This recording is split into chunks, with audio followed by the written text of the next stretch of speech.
క్రీస్తునామంలో మీ అందరికీ నేను ప్రత్యేకంగా వందనాలు, శుభాలు మీకు తెలియజేస్తున్నాను. ఈరోజు మనం ఒక ప్రత్యేకమైన అంశం గురించి ధ్యానించిపోతున్నాం. ఆ అంశం ఏంటంటే చిక్కుట. ఇంగ్లీష్లో దాన్ని ట్రాప్ అంటారు. అంటే పన్నాగంతో పడినప్పుడు ఆ పన్నాగంలో మనం పడిపోతాం చూసారా, దాన్ని ఏమంటారంటే ట్రాప్ అనమాట. ట్రాప్లో పడిపోయాడు అంటూ ఉంటారు. ఇప్పుడు చిన్నప్పుడు మనం ఫిషింగ్ చేసేవాళ్ళం.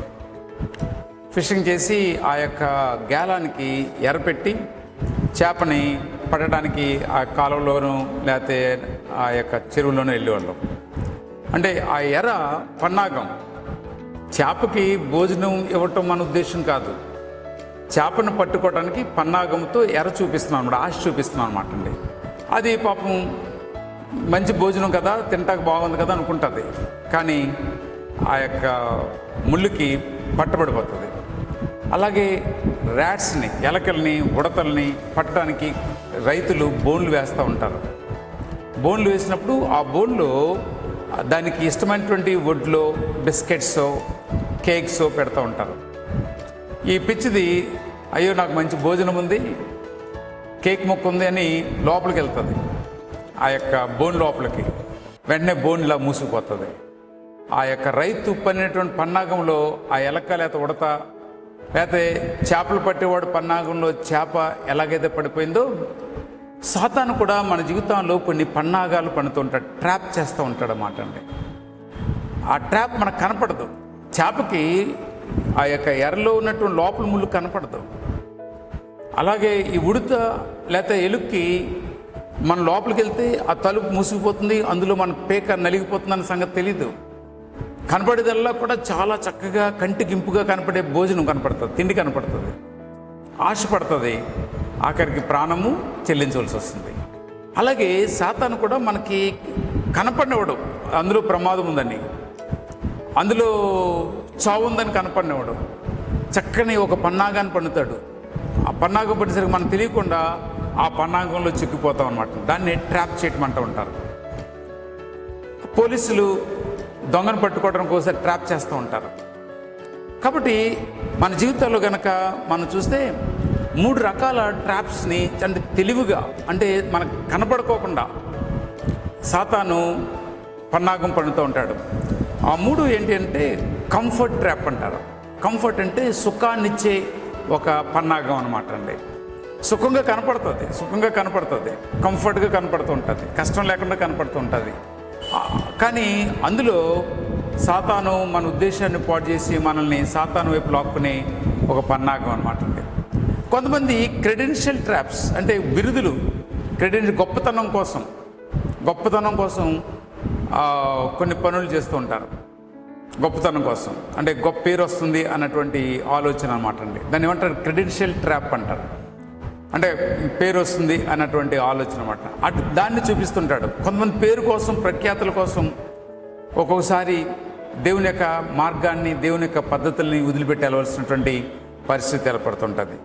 ఒక్కోసారి కాంప్రమైజింగ్ ట్రాప్ అంటే పరిస్థితులకి లొంగిపోవటం అనమాట, సర్దుకుపోవటం అనమాట అండి.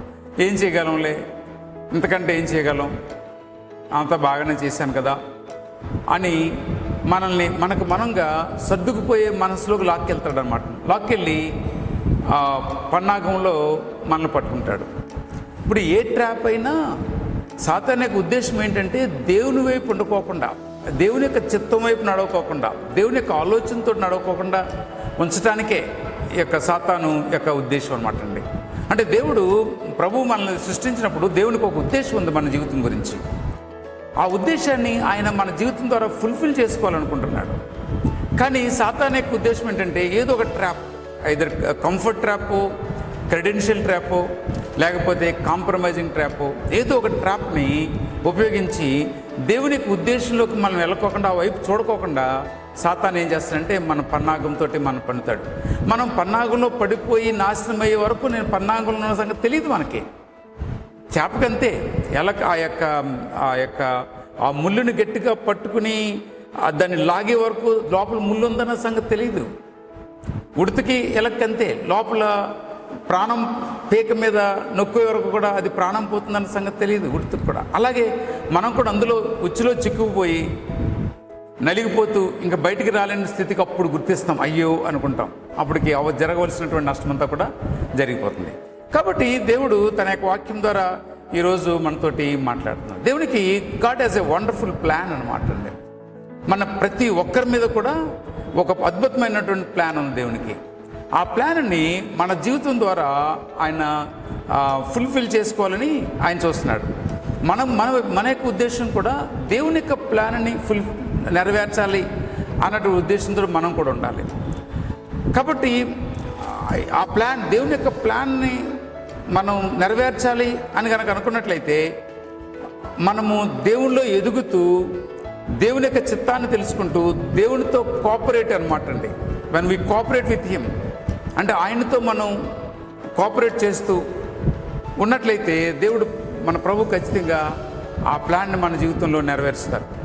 తర్వాత ఇంకోటి ఏంటంటే, ఆ విధంగా దేవుడు ఏమంటాడంటే మనల్ని దీవిస్తాడు, ఆశీర్వదించబడతాం. మన ద్వారా అనేక కుటుంబాలు ఆశీర్వదించబడతాయని దేవుడు తన యొక్క వాక్యం ద్వారా మనతో మాట్లాడుతున్నాడు. చూడండి, మన యొక్క లోకంలో చాలా చాయిస్ ఉన్నాయండి, చాలా చాయిస్ ఉన్నాయి. చాలా మన ఇష్టం. దేవుడు మనకు ఫ్రీ విల్ ఇచ్చాడు. ఈ ఫ్రీ విల్లో నీ ఇష్టం, నువ్వు ఎలాగనే ఉండొచ్చు, నిన్ను కాదనే వాళ్ళు ఎవరు కూడా లేరు. అయితే ఇప్పుడు ఆ చాయిస్ని ఎవరైతే దేవుని యొక్క ఉద్దేశ ప్రకారంగా ఆ చాయిస్ తీసుకుంటాడో అతను మంచి క్రైస్తవ నాయకుడిగా ఉండగలుగుతాడు. అంటే మనకున్నటువంటి చాయిస్ని, అంటే నిర్ణయాలు తీసుకునే హక్కుని దేవుని యొక్క చిత్తానుసారంగా కనుక మనం వాడినట్లయితే అప్పుడు మనం క్రైస్తవ నాయకుడిగా నాయకత్వ లక్షణాలతో అనేక మందిని ప్రభు దగ్గరికి నడిపించడానికి వీలవుతుంది. అంతేకాని మన కోరికలు తీర్చుకోవడానికి, మన పర్సనల్ నీడ్స్ని, మన పర్సనల్ అడ్వాంటేజెస్ని, అంటే వ్యక్తిగత అవసరాలని, వ్యక్తిగత కోరికలు తీర్చుకోవడానికి దేవుడు మనకి ఇచ్చినటువంటి ఆ ఫ్రీ విల్ని, చాయిస్ని ఉపయోగించుకున్నాం అనుకోండి, పతనం అయిపోవడం అనేది చాలా సులువైనటువంటి పని అనమాట అండి. అది నాయకుడు గుర్తించాలి. నాయకుడు గుర్తించవలసింది క్రైస్తవ నాయకుడు అవనివ్వండి, లేకపోతే క్రైస్తవుడు అవనివ్వండి, ఒక విశ్వాసం అవనివ్వండి, విశ్వాసురాలు అవనివ్వండి, ఏంటి గుర్తించాలి అని అంటే, నేను నాకున్నటువంటి ఆ యొక్క నిర్ణయాలు తీసుకునే హక్కుని దేవుని యొక్క చిత్త ప్రకారంగా నేను చేస్తున్నానా లేదా అన్నటువంటిది ఆలోచించాలి. నీ చిత్త ప్రకారం, నీ ఇష్ట ప్రకారం చేస్తుంటే ఇట్స్ ఓకే. దానివలన దేవుని యొక్క చిత్తాన్ని నెరవేర్చలేవు, నీ వలన ఎవరికి కూడా మేలు కలగదు. కాబట్టి ప్రియులారా, దేవుడు తన యొక్క వాక్యం ద్వారా ఈరోజు మనతోటి మాట్లాడుతున్నాడు. మనకి చాలా చాలా దారులు ఉన్నాయి, అనేకమైన దారులు ఉన్నాయి, చాలా దారులు ఉన్నాయి. 4 రోడ్ల జంక్షన్ అంటారు కదా, కొన్ని 5 రోడ్ల జంక్షన్ ఉంటాయి, కొన్ని 8 రోడ్ల జంక్షన్ ఉంటాయి, కొన్ని 7 రోడ్ల జంక్షన్ ఉంటుంది. నేను ఏదో ఊరు వెళ్ళిన, అక్కడ 7 రోడ్ జంక్షన్ ఉంది, 7 రోడ్ జంక్షన్ ఉంది. ఢిల్లీలో కార్నాట్ ప్లేస్కి వెళ్తే చాలా రోడ్లు ఉంటాయి. కార్నాట్ ప్లేస్లో వచ్చేస్తే మా ఆఫీస్ ఉంటుంది అంటారు, అక్కడికి వెళ్ళంగానే చాలా రోడ్లు ఉంటాయి, ఎక్కడికి వెళ్ళాలో తెలియదు ఒక్కొక్కసారి. అలాగే మన జీవితంలో కూడా మనం కూడా చాలా అనేక మార్గాలు మనకుంటాయి. మనకుండి దేవుని యొక్క ఉద్దేశం నెరవేర్చడానికి, ఫోకస్ చేయడానికి మనకి ఏ మార్గం అయితే మంచిది అన్నటువంటిది మనం చాలా శ్రద్ధగా మనం దాన్ని గమనించి చూడకపోతే తర్వాత అప్పుడు సాతాను ఏం చేస్తాడంటే తన వైపు చాలా సులువుగా లాక్కోవడానికి అవకాశం ఉంటుంది. కాబట్టి Satan don't like focusing on our life mission అన్నమాట. సాతానికి ఇష్టం లేని పని ఏంటంటే దేవుడు మనకి ఇచ్చినటువంటి పని వైపు మనం చూడకుండా చేయడమే సాతాన్ యొక్క ఉద్దేశం అనమాట అండి. దేవుడు ఏదైతే మనకి ఇచ్చాడో, ఏ పని అయితే మనం చేయించాలని కోరుకున్నాడో ఆ పనిని చేయించుకోకుండా, ఆ పని వైపు చూడుకోకుండా, ఫోకస్ చేయకోకుండా మనల్ని కళ్ళు లేకపోతే మన చూపు తిప్పటమే సాతాన్ యొక్క ఉద్దేశము అన్నటువంటి సత్యాన్ని మనం గ్రహించాలని ఈ సమయంలో మీ అందరికీ జ్ఞాపకం చేస్తున్నాను. మీకు మత్తయి సువార్తలో మీకు తెలిసిందే, యేసు ప్రభు వారు బాప్తిసం పొందిన తర్వాత 40 పగళ్ళు 40 రాత్రులు ఉపవాసము ఉన్నట్టుగా మనం చూస్తున్నాం. ఉపవాసం ఉన్నప్పుడు సాతాను అక్కడికి వచ్చాడు. సాతాను వచ్చి ఏమంటున్నాడంటే మత్తయి సువార్త 4:3 ఆ శోధకుడు అంటే డెవిల్ ఆయన ఎద్దకు వచ్చి, నీవు దేవుని కుమారుడు అయితే ఈ రాళ్ళు రొట్టెలగునట్లు ఆజ్ఞాపించుమనెను అన్నాడు. ఈ రాళ్ళు రొట్టెలగునట్లు ఆజ్ఞాపించుమనెను. అప్పుడు ప్రభు చెప్పినటువంటి మాట ఏంటంటే, అందుకైనా మనుషుడు రొట్టె వలన మాత్రమే కాదు కానీ దేవుని నోటి నుండి వచ్చి ప్రతి మాట వలన జీవించును అని రాయబడి ఉన్నది అని అన్నమాట. ఇక్కడ మనం గమనించినట్లయితే ఒక అద్భుతమైనటువంటి సత్యాన్ని దేవుడు ఈరోజు మనతోటి మాట్లాడబోతున్నమాట. ఆకలి అనేది సహజమైనటువంటి కోరిక అందరికీ కూడా. ఎవ్రీ హ్యూమన్ బీయింగ్, ప్రతి మానవుడిగా ఉన్నటువంటి ప్రతి మానవుడికి ఆకలి ఉంటుంది. ఆకలి అనే ఫీలింగ్ ఉంటుంది. ఈ ఆకలి అనే ఫీలింగ్ని తృప్తిపరచుకోవాలి, అది మన యొక్క ఉద్దేశం. దాన్ని మనం చేయాలి. అయితే ఈ సాతాను దగ్గర ఉన్నటువంటి పవర్ఫుల్ ట్రాప్ ఏంటంటే, పవర్ఫుల్ ట్రాప్ ఏంటి తెలుసా? ఏంటంటే ఆ యొక్క ప్రధానమైనటువంటి ఆ ఫీలింగ్ని తన వైపు లాక్కుని ఏం చేస్తుంటాడంటే మనల్ని చూపుని దేవుని యొక్క ఉద్దేశం కాకుండా ఈ కోరిక తీర్చుకునే వైపు నడిపిస్తుంటాడు అన్నమాట. అది దాన్ని మనం ఏమనొచ్చు అంటే బ్రెడ్ ట్రాప్ అంటారు అన్నమాట కదా. బ్రెడ్ ట్రాప్ అంటే ఏంటి? ఆ రొట్టెని చూపించి ఆశ చూపించటం. ఇది చేప పడినా ఆ రొట్టె కోసమే, ఎలుకలు ఉడతలు పడినా ఆ తిండి కోసమే. మనం కూడా ఆకలిగా 40 పగలు 40 రాత్రులు ఉపవాసం ఉన్నారండి ప్రభు. ఆ ఉన్నటువంటి సమయంలో విపరీతమైన ఆకలేస్తుంది. తెలుసు సాతానికి, ప్రభుకి తెలుసు చాలా ఆకలిగా ఉన్నాడని, తాను ఆకలిగా ఉన్నాడని, బలహీనంగా ఉన్నాడని తెలుసు. అయితే ఇక్కడ ప్రభు చెప్పినటువంటి ఆన్సర్ కనుక మనం చూసినట్లయితే ఆయన చక్కని మాట అంటాడు. చూడండి, 6వ అధ్యాయం, మత్తయి సువార్త 6వ అధ్యాయము 32-33 వచనాల్లో, ఇవన్నీ మీకు కావాలని మీ పరలోకపు తండ్రికి తెలియను, కాబట్టి మీరు ఆయన రాజ్యం నీతిని మొదట వెతుకుడి, అప్పుడు అవన్నీ మీకు అనుగ్రహించబడును అన్నాడు కదా. మనకి భోజనం కావాలని సంగతి దేవునికి బాగా తెలుసు. అన్నీ తెలుసు, ఆయనకి ఇస్తాడు దేవుడు. మన ఊరికనే ఆశపడిపోయి తొందరపడిపోయి దేవుని ఉద్దేశాన్ని, దేవుని చిత్తాన్ని పక్కన పెట్టి ముందు ఆకలి తీర్చుకోవడానికే మనం పరిగెడితే మన ఫోకస్ అంతా కూడా మారిపోతుంది అని ప్రభు తన యొక్క వాక్యం ద్వారా మనతో మాట్లాడుతున్నాడు. 2 కొరింథీయులు రాసిన పత్రిక, అపోస్తలుడైన పౌలు కొరింథీయులకు రాసిన 2వ పత్రిక 5వ అధ్యాయము 15వ వచనం కనుక చూస్తే, 5వ అధ్యాయము 15వ వచనం కనుక మనం గమనిస్తే ఏముందో అంటే, జీవించు వారికి మీద తమ కొరకు కాక తమ నిమిత్తం మృతి పొందిన తిరిగి లేచిన వారి కొరకే జీవించుటకు ఆయన అందరి కొరకు మృతి పొందినని నిశ్చయించుకొనిచున్నాము అంటాడు. జీవించు వారికి మీద తమ కొరకు కాక తమ నిమిత్తం మృతి పొందిన తిరిగి లేచిన వాని కొరకే మనం జీవించాలి అని ప్రభు ఈరోజు తన యొక్క వాక్యం. మనం దేని కొరకు జీవిస్తున్నాం? మన కోసమేనా? ఎంతసేపు మన కోసమేనా? ప్రొద్దున సాయంకాలం తిండి, బట్టలు, ఇల్లు, ఉద్యోగం ఇవన్నీ కూడా మన కోసం అయితే మన బ్రతుకు యొక్క ఉద్దేశము ఏమి కూడా లేదు. ఒకసారి కనుక మనం ఆలోచన చేస్తే మన కొరకు తిరిగి లేచినటువంటి ప్రభు కొరకు మనం జీవించాలని, మన ఫోకస్ అంతా కూడా అలాగ ఉండాలని దేవుడు తన యొక్క వాక్యం ద్వారా ఈరోజు మనతోటి మాట్లాడుతున్నారు. ఇంకొక మాట, మార్కు సువార్త 8వ అధ్యాయం 35వ వచనంలో, మార్కు సువార్త 8వ అధ్యాయం 35వ వచనంలో, తన ప్రాణమును రక్షించగోరువాడు దాన్ని పోగొట్టుకొనును, నా నిమిత్తము సువార్త నిమిత్తము తన ప్రాణమును పోగొట్టుకున్నవాడు దానిని రక్షించుకొనును అన్నాడు. తన ప్రాణమును రక్షించుకునేవాడు దాన్ని పోగొట్టుకున్నాడు. కేవలం మన ప్రాణాన్ని కాపాడుకోవటానికే మనం ప్రయత్నం చేసాం అనుకోండి, దాన్ని ఈజీగా ఎప్పుడు పోగొట్టుకుంటామండి. అయితే ప్రభు నిమిత్తము, ఇక్కడ ఏమన్నాడు? ప్రభు నిమిత్తము, నా నిమిత్తము, సువార్త నిమిత్తము తన ప్రాణమును పోగొట్టుకున్నవాడు దాన్ని రక్షించుకొనును. ప్రభు కోసము లేకపోతే ఈ సువార్త కోసము కనుక మనం ప్రయాసపడుతుంటే మనకి దాన్ని రక్షించుకుంటామని, ప్రాణాన్ని రక్షించుకుంటామని ప్రభు తన యొక్క వాక్యం ద్వారా ఈరోజు మనతోటి మాట్లాడుతున్నాడు. కాబట్టి ఇక్కడ వార్నింగ్, హెచ్చరిక చాలా క్లియర్గా ఉంది. The warning is very clear. చాలా క్లియర్గా దేవుడు మాట్లాడుతున్నాడు. It is a tragic to see leaders move away from God's mission for our lifes because of our choice for bread. కేవలం ఆకలి తీర్చుకోవటానికే, కడుపు నింపుకోవటానికే, మన ప్రాణం రక్షించుకోవటానికే మనం కనుక ఫోకస్ చేస్తున్నట్లయితే మనం దేవుని యొక్క ఉద్దేశాన్ని, దేవుని యొక్క ఆలోచనని, దేవుని యొక్క పద్ధతులు మనం చూడలేము, దాని నుండి ముందుకు వెళ్ళిపోతాం అంటాడు. It is a tragic to see leaders move away from God's mission. అంటే దేవుని యొక్క ఉద్దేశాన్ని, దేవుని యొక్క ఆలోచనని, దేవుడు మనకు అప్పగించిన పనిని చూడుకోకుండా, దాని నుంచి దూరం వెళ్ళిపోతే ఒక భయంకరమైనటువంటి ట్రాజిక్, అంటే ఒక నష్టాన్ని మనం చూడబోతాం అన్నటువంటిది దేవుడు చాలా ఖచ్చితంగా తన యొక్క వాక్యం ద్వారా మనతోటి మాట్లాడుతున్నాడు.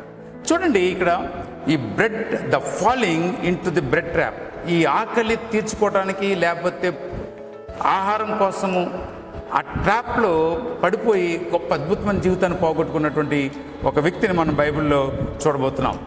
ఆదికాండము 13వ అధ్యాయము 8 నుండి 12 వచనాలు. ఆదికాండము 8 నుండి 12 వచనాలు చూస్తే, కాబట్టి అబ్రాము మన బంధువులను గనుక నీకును నా పశువుల కాపరులకును నీ పశువుల కాపరులకును కలహం ఉండకూడదు. ఈ దేశము నీ ఎదుట ఉన్నది కదా, దయచేసి నన్ను విడిచి వేరుగా నుండుము. నువ్వు ఎడమ తట్టు వెళ్ళిన ఎడలు నేను కుడి తట్టుకును, నువ్వు కుడి తట్టును వెళ్ళిన ఎడలు నేను ఎడమ తట్టుకును వెళ్ళుదునని లోతుతో చెప్పగా, లోతు కన్నులెత్తి యోర్దాను ప్రాంతం అంతటిని చూశాను. యెహోవా సొదొమ గొమొర్రా అను పట్టణములకు నాశనం చేయక మునుపు సోయరుకు వచ్చే వరకు అదంతా యెహోవా తోట వలెను ఐగుప్తు దేశం వలెను నీళ్లు పారుచుండెను. కాబట్టి లోతు తనకు యోర్దాను ప్రాంతం అంతటిని ఏర్పరచుకుని తూర్పుగా ప్రయాణం చేశాను. అట్లు వారు ఒకరినొకరు వేరైపోయేరి. అబ్రాహాము కానానులో నివసించెను. లోతు ఆ మైదానమందున్న పట్టణంలో ప్రదేశంలో కాపురము నుండి సొదొమ దగ్గర తన గుడారము వేసుకొనెను. సొదొమ మనుషులు దృష్టిలు యెహోవా దృష్టికి బహు పాపులెండిరి. లోతు అబ్రాహామును పోయిన తర్వాత, యెహోవా ఇదిగో నీ కనులెత్తి నీ ఉన్న చోటు నుండి ఉత్తరపు తట్టు, దక్షిణ తట్టు, తూర్పు తట్టు, ఎడమ తట్టు చూడము. ఎందుకనగా నీవు చూచుని దేశమంతటిని నీకు నీ సంతానమునకు సదాకాలం ఇచ్చేదను అని దేవుడు ఇక్కడ అబ్రాహాం తోటి మాట్లాడాడు. ఇక్కడ మనం గమనించవలసినటువంటి అంశం ఏంటంటే, అబ్రాహాము లోతు కలిసి ఉన్నారు చాలా కాలం. ఎంత కలిసి ఉన్నారంటే ఇద్దరు కలిసి ఉండలేనంత విస్తారమైనటువంటి మందను సంపాదించుకున్నారు. దొరికింది వాళ్ళకి. ఇద్దరు కలిసి ఉండలేనంత, లోతు అబ్రాహాం ఇద్దరు కూడా బాగా దీవించబడ్డారు. ఇద్దరికి కలిసి ఉండలేనంత మంద ఉంది. అప్పుడు అబ్రాహాం చెప్పాడు, ఇలా మనం కలహాలు వస్తాయి కాబట్టి మనం వేరుగా ఉంటే మంచిది కదా. అబ్రాహాం మన బంధువులం గనక నీకును నా పశువుల కాపర్లకు నీ పశువుల కాపర్లకు కలహం ఉండకూడదు.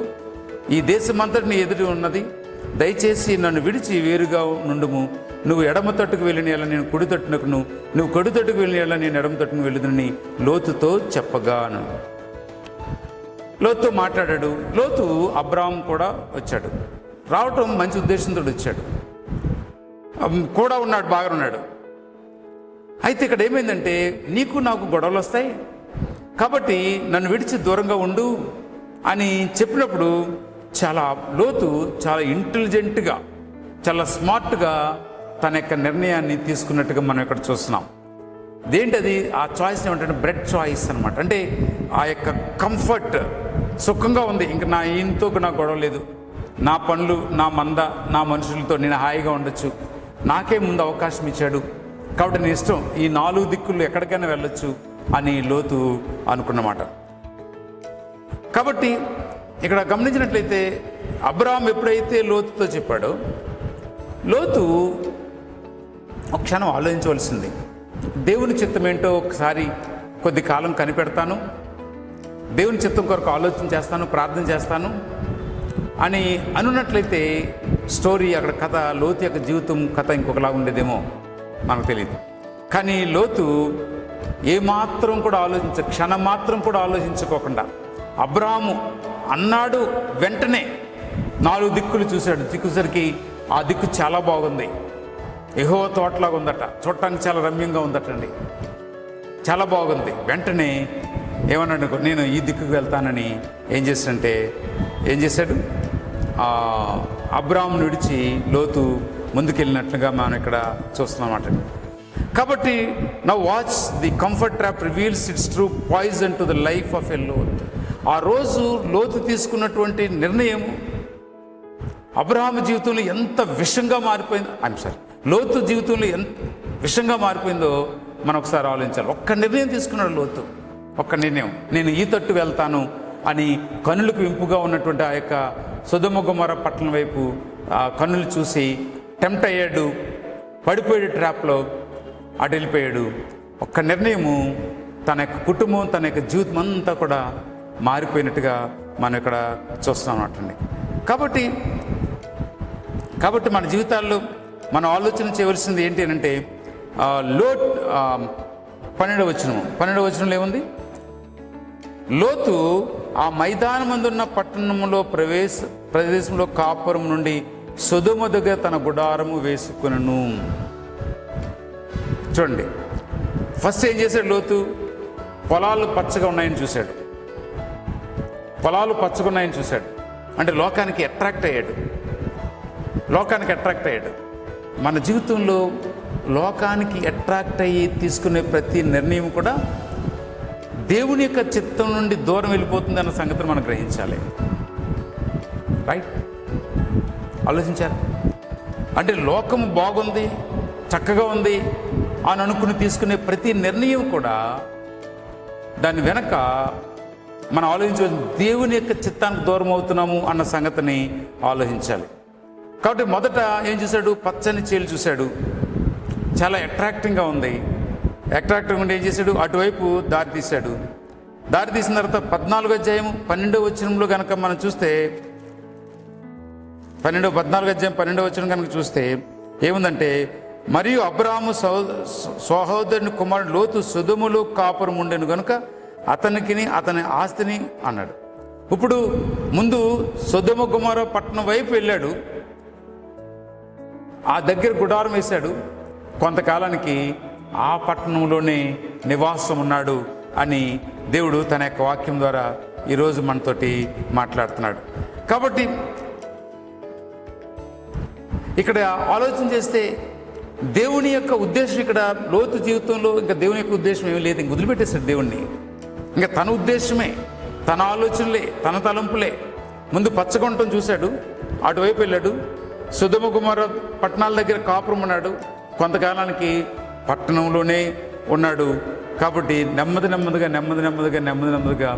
దేవుని యొక్క చిత్తానికి దూరం అవుతున్నాడు అన్నటువంటి సంఘటనని మనం ఇక్కడ గమనించాలని దేవుడు తన యొక్క వాక్యం ద్వారా ఈరోజు మనతోటి మాట్లాడుతున్నాడు. ఇంకా ఆదికాండం 19వ అధ్యాయము 1వ వచనం కనుక చూసినట్లయితే, ఆ సాయంకాలం నా ఇద్దరు దేవదూతలు సొదొమ చేరినప్పటికీ లోతు సొదొమ గవని యొద్ద కూర్చుండి ఉండెను. లోతు వారిని చూసి ఎదుర్కొంటకు లేచి సాష్టాంగ నమస్కారం చేసిని. ఇక్కడ గమనిస్తే ఇప్పుడు ఏమందంటే సొదొమ గవని యొద్ద కూర్చుండి ఉండెను అన్నాడు. అంటే he has become and elder అయిపోయాడు. ఆ యొక్క ఊరికి లీడర్ అయిపోయాడు. ఒక పొజిషన్లోకి వచ్చేసాడు. ఇప్పుడు ఒక పొజిషన్లోకి వచ్చాడు. ఆ గవని దగ్గర కూర్చుని ఆ ఊరికి పెద్ద మోతుబారులాగా, పెద్దవాళ్ళలాగా ఇక్కడ లోతు వెళ్ళిపోయాడు. చూసారు ఎలాగ మూవ్ అవుతున్నాడు? ముందు పచ్చగా చూశాడు, తర్వాత ఆ సొదొమ గొమొర్రా పట్టణం దగ్గర కాపురం ఉన్నాడు, కొంతకాలానికి పట్టణంలో కాపురం ఉన్నాడు, ఆఖరికి ఇప్పుడు పట్టణముకి తను పెద్దగా మారిపోయినట్టుగా ఇక్కడ ఉన్నాడు. కాబట్టి ఎంత పెద్ద పట్టణానికి కాపురం ఉన్నప్పటికీ కూడా, లోతు అసలు ప్రజల్ని ఏమాత్రం ఇన్ఫ్లుయెన్స్ చేయలేకపోయాడు. ప్రజలతోటే కొట్టుకుపోయాడు తప్ప అబ్రహాముతో జీవించినటువంటి జీవితం యొక్క ఇన్ఫ్లుయెన్స్ అంతా కూడా ఏమైపోయిందో తెలియదు. ఆ పట్టణంలోకి వెళ్ళాడు, ఆ ఊర్లోకి వెళ్ళాడు, ఆ ప్రజలతో నివాసం ఉన్నాడు, ఆ ప్రజలతో కలిసిపోయాడు, ఆ ప్రజలతో జీవించడం మొదలెట్టాడు. తన ఇన్ఫ్లుయెన్స్ని వదిలిపెట్టేశాడు. వాళ్ళ ఇన్ఫ్లుయెన్స్లోకి, వాళ్ళ ప్రభావంలోకి మారిపోయినట్టుగా ఇక్కడ మనం చూస్తున్నాం. ఆ 19వ అధ్యాయం 16వ వచనం కనుక చూసినట్లయితే చివరికి జరిగినటువంటి చరిత్ర ఏంటంటే 19, అప్పుడు అతడు తడువు చేశాను, అప్పుడు అతని మీద యెహోవా కనికర పడుట వలన ఆ మనుషులు అతని చేతికి, అతని భార్య చేతిని, ఆ ఇద్దరు కుమార్ చేతిని పట్టుకుని వెలుపలకు తీసుకుని వచ్చి ఆ ఊరి బయట ఉంచిరి అన్నాడు. లోతంతా తడువు చేశాడటండి. లోత్ లింగర్డ్ అని ఉంటుంది ఇంగ్లీష్లో. అంటే వేలాడుతున్నాడు, అటు ఇటు వేలాడుతున్నాడు. ఒరే, స్వయంగా దేవదూతలు వచ్చి ఈ పట్టణం నాశనం చేయబోతున్నావు, నీకున్న వారిని తీసుకుని వెళ్ళిపో అని చెప్తుంటే లోతు ఏం చేశాడంటే తడువులాడాడంట. కాబట్టి అది ఎందుకు తడువులాడాడు అని కనుక మనం చూస్తే, ఇంత హాయిగా సొదొమ గొమొర్రా పట్టణంలో మంచి పొజిషన్లో ఉన్నాడు, మంచి ఇల్లు ఉంది, మంచి నాయకుడిగా ఉన్నాడు, ఒక కంఫర్ట్ జోన్లోకి వెళ్ళిపోయాడు, సుఖమైనటువంటి జీవితంలోకి వెళ్ళిపోయాడు. ఆ జీవితం నుంచి బయటకు రావడానికి ఇంకా అతనికి రాలేకపోతున్నాడు మాట, కొట్టుమిట్లాడుతున్నాడు. చేప గేలానికి పడితే ఎలాగో కొట్టుమిట్లాడుతున్నాడు, ఆ ఇతను కూడా ఆ యొక్క ట్రాప్లో పడిపోయాడు. ఆ ట్రాప్లోంచి బయటికి రాలేకపోతున్నాడని దేవుడు తన యొక్క వాక్యం ద్వారా ఈరోజు మనతోటి మాట్లాడుతున్నాడు. కాబట్టి ఇంత లోతు కూడా ఆఖరికి తనతో పాటు రావడానికి భార్య కానీ, తన కూతుళ్ళు కానీ, అల్లులు కానీ ఎవరు ఇష్టపడలేదు. బయట వాళ్ళు, ఊర్లో వాళ్ళు కూడా రాలేదు. చాలామంది దగ్గరికి వెళ్ళి చెప్పాడు, అందరు నవ్వారు ఇతను చూసి, అందరూ నవ్వారు. ఆఖరికి దేవదూతలే చేయి పట్టుకుని ఏం చేశారు, గబగబ చేయి పట్టుకుని లోతు భార్యని, లోతు యొక్క ఇద్దరు కుమారుని పట్టుకుని బయటికి వచ్చినట్టుగా ఈరోజు మనం దేవుని యొక్క వాక్యం ద్వారా మనం చూస్తున్నాం. కాబట్టి ప్రియులారా, ఇక్కడ ఎంత దయానికమైన పరిస్థితిలోకి వెళ్ళిపోయాడు లోతు. అబ్రహాముతో జీవించినటువంటి వాడు, అబ్రహాముతో సమానంగా ఆశీర్వదించబడిన వాడు, కేవలం లోకం వైపు చూసి, లోకంలో ఉన్నటువంటి అందం చూసి, లోకంలో ఉన్నటువంటి ఆ కంఫర్ట్ని చూసి దాని వైపు వెళ్ళి అందులో నివాసం ఉండి ఆఖరికి ఏం చేశాడంటే ఒక అద్భుతమైనటువంటి దేవుడు ప్రభు ఇచ్చినటువంటి మిషన్ని నాశనం చేసుకున్నట్టుగా దేవుడు తన యొక్క వాక్యం ద్వారా ఈరోజు మనతోటి మాట్లాడుతున్నాడు. ఒకసారి మనం చెక్ చేసుకుంటూ ఉండవలసిన అవసరం ఉంది. Are my choice in life in tune with the mission of God for my life, are they purely bread based? అంటే తిండి కోసం, ఈ లోకం కోసమే నా నిర్ణయాలు ఉంటున్నాయా? లేదనుకుంటే దేవుని యొక్క చిత్త ప్రకారంగా నేను నిర్ణయం తీసుకున్నానా? మన చాయిస్ ఎటువైపు వెళ్తున్నాయి? Or my choices in life ఎలా ట్యూన్ చేసుకున్నా? నువ్వు ట్యూన్ చేసుకునే దాన్ని బట్టే, నువ్వేం ట్యూన్ చేసుకుంటే అదే వస్తుంది. దేవుని యొక్క చిత్తం ప్రకారం ట్యూన్ చేస్తే దేవుని యొక్క చిత్తంలోకి వెళ్తావు. నీ బ్రెడ్ బేస్డ్ అంటే ఆకలి తీర్చుకోవడానికే, కంఫర్ట్ కోసమే, సుఖం కోసమే కనుక ట్యూన్ చేసుకుంటే అలాగ నువ్వు వెళ్తావు అని దేవుడు తన యొక్క వాక్యం ద్వారా ఈరోజు మనతోటి మాట్లాడుతున్నాడు. కాబట్టి ప్రియులారా, అబ్రహామును చూద్దాం.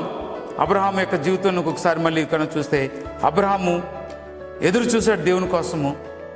దేవుడు లోతు అబ్రహామును విడిచిన తర్వాత, యెహోవా ఇదిగో నీ కనులెత్తి ఉన్న చోటు నుండి ఉత్తరపు తట్టు, దక్షిణ తట్టు, తూర్పు తట్టు, పరమటి తట్టు చూడుము. ఎందుకనగా నీవు చూస్తున్న ఈ దేశం అంతటిని నీకు, నీ సంతానమునకును సదాకాలము ఇచ్చేదను అన్నాడు. అబ్రహాం అలా ఉండిపోయాడు. ఎటెల్లాలో ఏం తోయటం లేదు, దేవుని యొక్క చిత్తం వైపు చూస్తున్నాడు. అప్పుడు దేవుడు ప్రత్యక్షమయ్యాడు, ప్రభు ప్రత్యక్షమయ్యాడు. ఇదిగో ఈ తట్టు వెళ్తావా, ఈ తట్టు వెళ్తావా, ఈ తట్టు వెళ్తావా, ఈ తట్టు వెళ్తావా, నువ్వు ఏ తట్టు వెళ్తే ఆ తట్టు అంతా కూడా, ఆ దేశమంతా నీకు, నీ పిల్లలకు నేను ఇస్తాను అని ఇక్కడ అబ్రహాం తోటి దేవుడు చెప్తున్నాడు. ఇక్కడ అబ్రహాం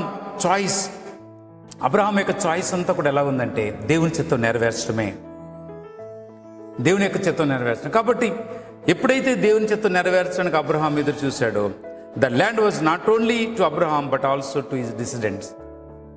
ఒక అబ్రహాంకి కదా, అబ్రహాం యొక్క సంతానానికి కూడా ఇచ్చాడు. కాబట్టి అబ్రహాంని దేవుడు దీవించాడు.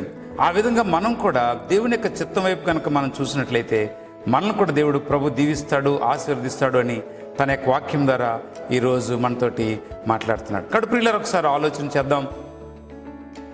అబ్రహాం కంఫర్ట్ ట్రాప్ నుంచి బయటకు వచ్చాడు. అబ్రహాం జీవితం ఎప్పుడు కూడా కంఫర్ట్ గురించి ఆలోచించలేదు. అసలు ఆ ట్రాప్లోంచి వెళ్ళలేదు, అసలు ట్రాప్లోకి వెళ్ళలేదు. ఆ ట్రాప్ని అధిగమించి బయటకు వచ్చాడు అబ్రహాం. అందుకే దీవించబడ్డాడు. లోతు ఆ ట్రాప్లో పడిపోయాడు. అందుకే ఆ లోతు జీవితము నాశనం అయిపోయింది. Where are you today in life journey అన్నాడు. ఎక్కడున్నావు నీ జీవితం ఈరోజు? ఎటువంటి నిర్ణయాలు నువ్వు తీసుకుంటున్నావు? ఎటువంటి ఆలోచనలు చేస్తున్నావు? కేవలం కంఫర్ట్ కోసము, తిండి కోసము, ఈ లోకం కోసమే నిర్ణయాలు తీసుకున్నట్లయితే లోతు జీవితం ఎలాగ ముగించబడిందో మన జీవితం కూడా అలాగే ముగించబడుతుంది. అయితే దేవుని యొక్క చిత్త ప్రకారం కష్టాలు, బాధలు అనుభవించాలి సరే, దేవుని చిత్తాన్ని నా జీవితంలో నెరవేర్చాలి అని కనుక నువ్వు నిర్ణయాలు తీసుకున్నట్లయితే అబ్రహాం లాగా నువ్వు నేను కూడా అనేక మందికి మనం దీవించబడతాం, అనేక మందికి దీవించబడటానికి కారకులుగా ఉంటామని దేవుడు తన యొక్క వాక్యం ద్వారా ఈరోజు మనతోటి మాట్లాడుతున్నాడు. ఓకే, కాబట్టి examine your motives and then decide. ఒకసారి మన ఉద్దేశాలు మనం పరీక్షించుకుందాం. అందరు బట్టి అలా విధంగా నిర్ణయాలు తీసుకుందాం. ఎందుకంటే మన జీవితంలో వచ్చే ప్రతి నిర్ణయము, కంప్యూటర్ లాంగ్వేజ్ వచ్చిన వాళ్ళకి డెసిషన్ మేకింగ్ బాక్సెస్ అంటూ ఉంటారు. డెసిషన్ మేకింగ్ అక్కడికి వెళ్ళిన తర్వాత ఎస్ ఆర్ నో అంటారు. ఎస్ అయితే ఇలాగ, నో అయితే ఇలాగ, మొత్తం ఎంటైర్ లైఫే మారిపోతుంది అనమాట. అలాగే మన జీవితంలో కూడా నిర్ణయం తీసుకునే ప్రతిసారి కూడా ఆలోచించవలసింది ఏంటంటే ఇది దేవుని యొక్క మహిమార్థంగా ఈ నిర్ణయం తీసుకుంటున్నానా, లేదంటే లోకం వైపు చూసి ఈ లోకంలో ఉన్నటువంటి ఆ బ్రెడ్ అంటే ఆహారం కోసమో, తిండి కోసమో, సుఖం కోసమో, కంఫర్ట్ కోసమో నేను నిర్ణయం తీసుకుంటున్నానా అన్నటువంటిది ప్రతి క్షణం కూడా ఆలోచించాలి అంటున్నాడు. అందుకే every choice in our life is an integrity check and the lord is testing our motives. మనం అనుకోవాలి దేవుడు మన మోటివ్స్ని ఆయన పరీక్షిస్తున్నాడు అనుకోండి. If you are at a point where material benefits dictate your choice to realise that you have gone far from the lord. ఒకవేళ లోక సంబంధమైన నిర్ణయాలు తీసుకోవడానికే నువ్వు ముందుకెళ్తున్నట్లయితే మనం గుర్తించవలసింది ఏంటంటే మనకు దేవునికి దూరం అయిపోతున్నాం, దేవుని యొక్క ఉద్దేశానికి దూరం అవుతున్నాం, దేవుని యొక్క ఆలోచనకు దూరం అవుతున్నాం. కాబట్టి దేవునికి చాలా దూరం వెళ్ళిపోతున్నామేమో ఒకసారి ఆలోచించమంటున్నాడు. కాబట్టి అటువంటి సమయంలో మారు మనసు పొంది మళ్ళీ బ్యాక్ రావటానికి దేవుడు మనకు గొప్ప అవకాశాన్ని దేవుడిస్తున్నాడు. ప్రభువా, నేను చాలా ఘోరంగా ప్రవర్తించాను, నేను తీసుకున్న నిర్ణయాలు లోక సంబంధంగా, నా వ్యక్తిగతంగా, నా యొక్క కంఫర్ట్ కోసమో, లేకపోతే నా పేరు కోసమో, నా ప్రతిష్ట కోసమో, లేకపోతే నేను సుఖంగా ఉండటం కోసమో తీసుకున్నాను, నన్ను క్షమించు ప్రభువా, నీ చిత్త ప్రకారం నడుస్తానని మారు మనసు పొంది ముందుకు సాగినట్లయితే ప్రభు నిన్ను వాడుకుంటాడు, నన్ను వాడుకుంటాడు. ఆ విధంగా ఆయన చిత్తాన్ని మన జీవితం ద్వారా నెరవేర్చుకుంటాడని ప్రభు తన యొక్క వాక్యం ద్వారా ఈరోజు మనతోటి మాట్లాడుతున్నాడు. కాబట్టి ఈ లోక సంబంధమైనటువంటి సాతాను సంబంధమైనటువంటి ట్రాప్లో, ఆ ఉచ్చులో పడిపోకుండా ప్రతి క్షణం కూడా మనం ఆలోచన చేయాలని దేవుని యొక్క వాక్యం ద్వారా ఈరోజు ప్రభు మనకి హెచ్చరిక చేస్తున్నారు. ఈ మాటల్ని ప్రభు దీవించి ఆశీర్వదించుగాక.